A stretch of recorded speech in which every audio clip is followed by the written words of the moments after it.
Hola, mi nombre es Vicent Fonbuena, soy profesor del Departamento de Mecánica y Materiales de la Universidad Politécnica de Valencia y en este vídeo les voy a hablar sobre la mecánica de fractura y concretamente sobre cómo realizar un análisis de una fractura de tipo frágil.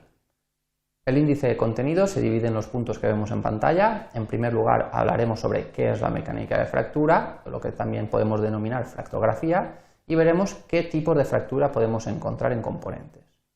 Dentro de los diferentes tipos de fractura nos vamos a centrar en aquellas que se denominan frágiles. Para poder analizar una rotura de tipo frágil veremos estos 4 puntos. En primer lugar la deformación plástica, en segundo lugar cómo es la dirección de fractura, en tercer lugar a qué velocidad se produce y por último la morfología. La morfología la veremos tanto desde el punto de vista microscópico como macroscópico. Por último realizaremos unas consideraciones finales a modo de resumen. Entrando ya a definir qué es la mecánica de fractura, comentar que es una rama de la ingeniería que ha tenido gran auge durante los últimos años, ya que es aquella rama que se encarga de determinar cuáles son las causas que ha provocado una rotura. Esta rotura puede ser desde componentes ingenieriles, desde piezas, depósitos como vemos en pantalla, componentes de automoción, de aeronáutica, etc.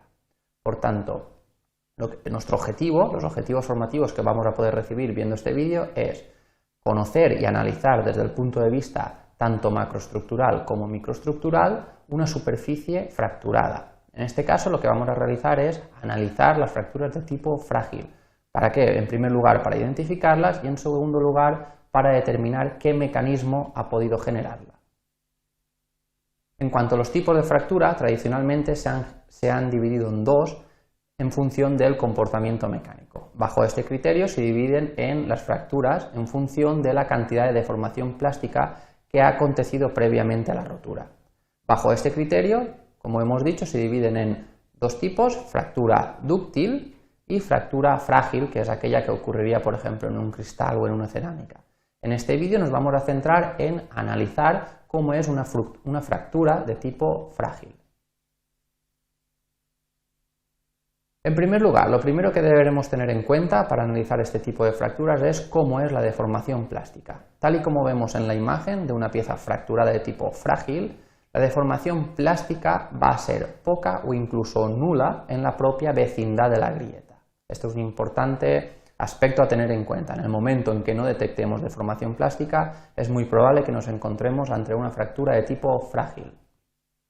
En cuanto a la dirección de la fractura, la dirección en que ha tenido lugar esta rotura, habrá que tener en cuenta que la dirección del movimiento de la grieta, es decir, la dirección en la que va creciendo, normalmente va a ser perpendicular a la dirección de la carga aplicada. Realizando un símil, por ejemplo, la pieza que vemos en la imagen sometida a tracción, en las flechas en verde, serían las tensiones recibidas, veríamos cómo la dirección de la grieta crece de forma perpendicular, tal y como vemos en las imágenes. Estos son casos reales, pero hay que tener en cuenta una posible excepción, que es que cuando nos encontramos ante láminas, es decir, piezas con una gran relación entre la anchura y espesor, esta rotura es posible que no ocurra a 90 grados, sino que por la naturaleza del enlace metálico pueda ocurrir a 45 grados, tal y como vemos en las imágenes de la derecha.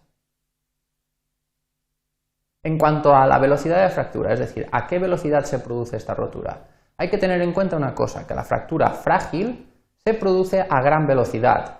Por tanto, es muy probable que esta grieta, incluso con una pieza recibida o que esté sometida a bajas tensiones, sea muy inestable. Esto puede provocar roturas catastróficas o incluso súbitas. Por tanto, vamos a tener poco tiempo para detectar estas grietas y poco tiempo para tomar medidas para paliarlas o disminuirlas.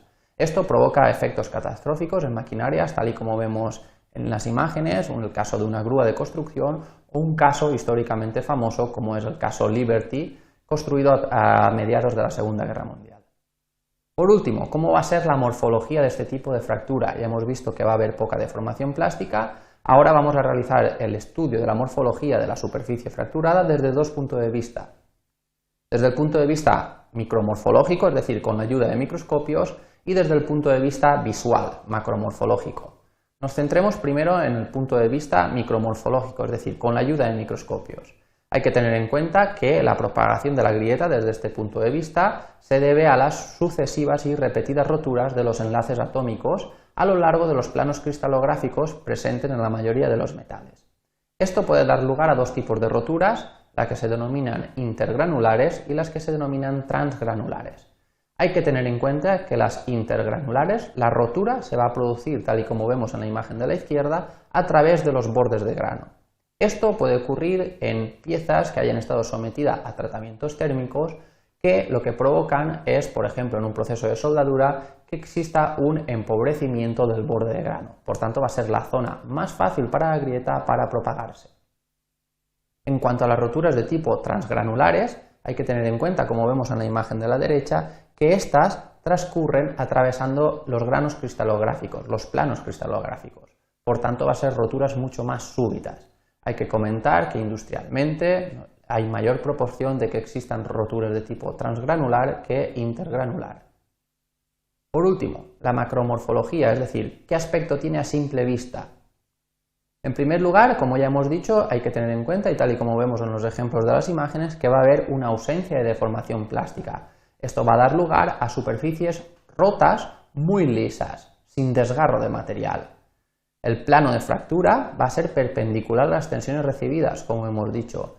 La consecuencia de que la rotura se produzca de forma muy súbita, a gran velocidad, como hemos dicho anteriormente, va a repercutir en texturas brillantes, ¿de acuerdo?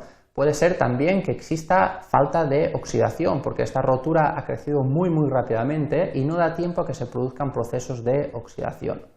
También podemos explicar, como veremos a continuación, un efecto denominado espinas de pescado o líneas chevron. Veamos un ejemplo sobre esto. El efecto denominado espinas de pescado o líneas chevron se produce normalmente en piezas como láminas, planchas o barras planas, es decir, con piezas con una gran relación entre la anchura y el espesor, piezas de poco espesor pero gran anchura, dicho de otra forma. Este efecto, denominado espinas de pescado, se caracteriza por unas marcas características en la superficie de fractura en forma de V, donde el vértice de esta V va a indicar la línea de crecimiento de la grieta. Por lo tanto, nos permite identificar cuál es la línea de crecimiento, pero también cuál ha sido el punto de inicio de la rotura.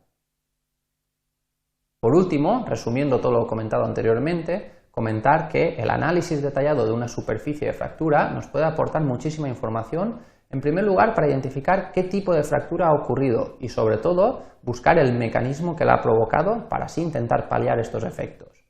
En función de la cantidad de la deformación plástica dividimos los tipos de fractura en dos, fracturas dúctiles y frágiles. En este vídeo nos hemos centrado en analizar las fracturas de tipo frágil. Estas, en líneas generales, se van a caracterizar por, en primer lugar, una muy poca o incluso nula deformación plástica en la vecindad de la grieta. En segundo lugar, va a dar lugar a roturas muy planas, muy lisas.